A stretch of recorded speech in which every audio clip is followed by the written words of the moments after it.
पतचरा श्रावस्ती के नगर सेठ की पुत्री थी। किशोरवय होने पर वह अपने घरेलू नौकर के प्रेम में पड़ गई। जब उसके माता पिता उसके विवाह के लिए उपयुक्त वर खोज रहे थे, तब वह नौकर के साथ भाग गई। दोनों अपरिपक्व पति पत्नी एक छोटे से नगर में जा बस गए। कुछ समय बाद पतचरा गर्भवती हो गई। स्वयं को अकेला पाकर उसका दिल घबराने लगा और उसने पति से कहा, हम यहाँ अकेले रह रहे हैं, मैं गर्भवती हूँ, मुझे किसी की सहायता की आवश्यकता है। यदि आप आज्ञा दें तो मैं अपने माता पिता के घर चली जाऊं। पति पतचरा को उसके मायके नहीं भेजना चाहता था, इसलिए उसने कोई बहाना बनाकर उसका जाना स्थगित कर दिया। लेकिन पतचरा के मन में माता पिता के घर जाने की इच्छा बड़ी बलवती हो रही थी। एक दिन जब उसका पति काम पर गया हुआ था, तब उसने पड़ोसी से कहा, आप मेरे स्वामी को बता देना कि मैं कुछ समय के लिए अपने माता पिता के घर जा रही हूँ। जब पति को इसका पता चला तो उसे बहुत बुरा लगा। उसे अपने ऊपर गल्यानी भी हुई कि उसके कारण ही इस कुलीन कन्या की इतनी दुर्गति हो रही है। वह उसे ढूंढने के लिए उसी मार्ग पर चल दिया। रास्ते में पतचरा उसे मिल गई। पति ने उसे समझा बुझाकर घर वापस लिवा लिया। समय पर पतचरा को प्रसव हुआ। सभी सुखपूर्वक रहने लगे। पतचरा जब दूसरी बार गर्भवती हुई, तब पति स्वयं उसे उसके माता पिता के घर ले जाने के लिए तैयार हो गया। मार्ग में जोरों की आंधी वर्षा होने लगी। पतचरा ने पति से कहा कि वह किसी सुरक्षित स्थान की खोज करे। पति झाड़ियों से होकर गुजर रहा था, तभी उसे एक विषधर सांप ने काट लिया और वह तत्क्षण मृत्यु को प्राप्त हो गया। पतचरा अपने पति की प्रतीक्षा करती रही और ऐसे में ही उसे प्रसव हो गया। थोड़ी शक्ति जुटाकर उसने दोनों बच्चों को साथ लिया और पति को खोजने के लिए निकल पड़ी। जब उसे पति मृत मिला तो वह फूट फूट कर रोने लगी, हाय, मेरे कारण ही मेरे पति की मृत्यु हो गई। अब अपने माता पिता के सिवा उसका कोई न था। वह उनके नगर की ओर बढ़ चली।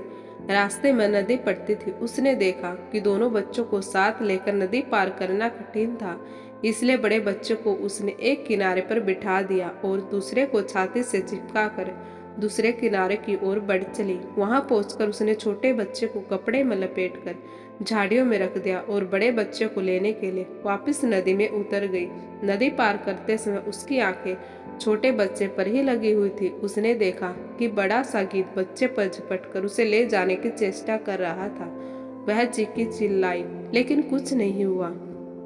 दूसरे किनारे पर बैठा बच्चे ने जब अपनी माँ की चीख पुकार सुनी तो उसे लगा कि माँ उसे बुला रही है। वह झटपट पानी में उतर गया और तेज बहाव में बह गया। छोटे बच्चे को गिद्ध ले उड़ा और बड़ा नदी में बह गया। उसका छोटा सा परिवार पूरा नष्ट हो गया। वह विलाप करती हुई अपने पिता के घर की ओर चल दी। रास्ते में उसे अपने नगर का एक यात्री मिल गया, जिसने उसे बताया कि नगर सेठ का परिवार अर्थात उसके माता पिता सभी भाई बहन कुछ समय पहले ही घर में आग लग जाने के कारण मर गए। यह सुनते ही पतचरा पर दुखों का पहाड़ टूट पड़ा। उसे तन मन की कोई सुध न रही। वह पागल होकर निर्वस्त्र घूमने लगी। उसके मुख से ये ही शब्द निकलते, पति मर गया, बड़ा बेटा डूब गया, छोटे को गिद्ध खा गया, माता पिता और भाई बहनों को चिता भी नसीब नहीं हुई। ऐसे ही विलाप करती निर्वस्त्र घूमती फिरती पतचरा को सभी अपमानित और लांछित करके यहाँ से वहाँ भगा देते। जेतवन में भगवान बुद्ध धर्मोपदेश दे रहे थे। पतचरा अनायास ही वहां पर आ गई। उपस्थितों ने कहा, अरे ये तो पागल है, इसे यहाँ से भगाओ। बुद्ध ने उन्हें रोकते हुए कहा, इसे मत रोको, मेरे पास आने दो। पतचरा जब बुद्ध के समीप आई तो बुद्ध ने उससे कहा, बेटी, अपनी चेतना को संभाल। भगवान को अपने समक्ष पाकर पतचरा को कुछ होश आया और अपनी नग्नता का बोध हो आया। किसी ने उसे चादर से ढाक दिया। वह फूट फूट कर रोने लगी, भगवान, मेरे पति को सांप ने डस लिया और छोटे छोटे बच्चे मेरी आंखों के सामने मारे गए।